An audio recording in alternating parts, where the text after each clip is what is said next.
Assalamualaikum warahmatullahi wabarakatuh. Perkenalkan, nama saya Agung Nopal Nugraha dari kelas manajemen 1C. Pada video kali ini, saya akan membahas topik yaitu tentang tips dunia bisnis dan usaha. Nah, apa sih yang dimaksud dengan dunia bisnis itu? Baik, mari kita simak video selengkapnya. Cekidot.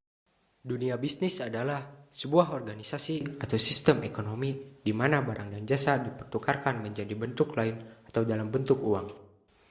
Setiap bisnis membutuhkan investasi dan pelanggan yang cukup untuk menjual keluarannya pada kuantitas tertentu untuk menghasilkan keuntungan.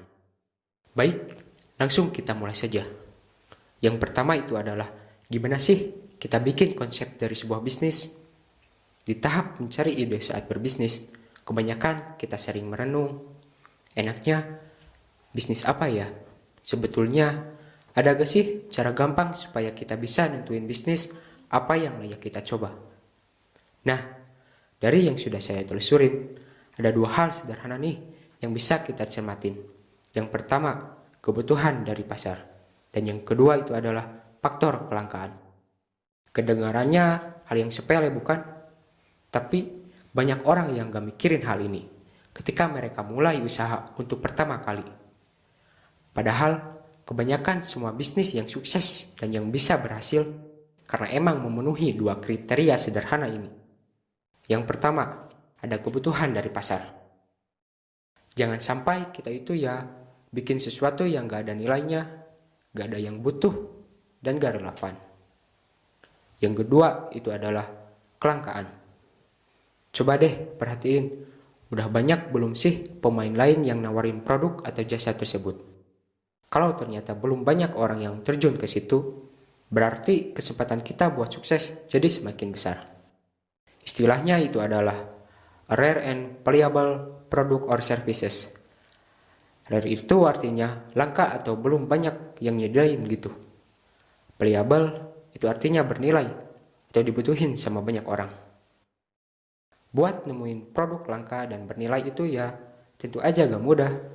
Banyak orang yang gagal untuk menggabungkan kedua tips ini. Bahkan kebanyakan pebisnis pemula yang ngalamin kegagalan itu ya karena tidak memperhitungkan dua hal sederhana ini.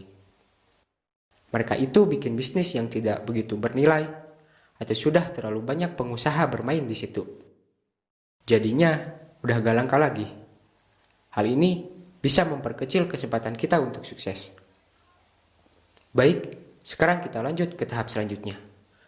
Kalau misalnya konsep bisnisnya itu sudah mulai terbentuk, di mana kita sudah bisa nemuin produk atau jasa yang bisa dibutuhin dan penyedia produk atau jasanya itu masih terbatas.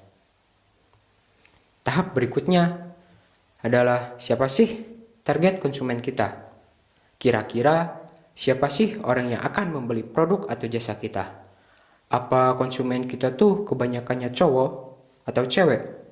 Umurnya di kisaran berapa ya?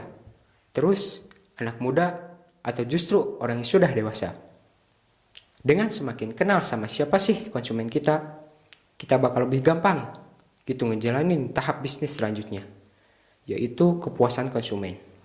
Tahap selanjutnya adalah fokus pada segala upaya supaya bikin konsumen kita tuh senang dan puas pada produk dan jasa kita.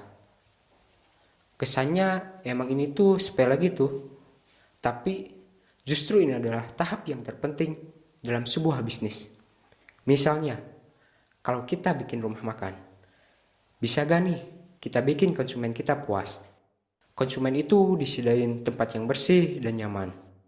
Menunya juga lengkap dan semuanya tersedia. Jangan sampai ketika konsumen pesan makanan dan menunya itu banyak yang gak ready. Udah gitu, konsumen nunggunya lama banget, baru makannya datang. Kira-kira konsumen itu bakal datang 2 kali gak ke tempat kayak gitu?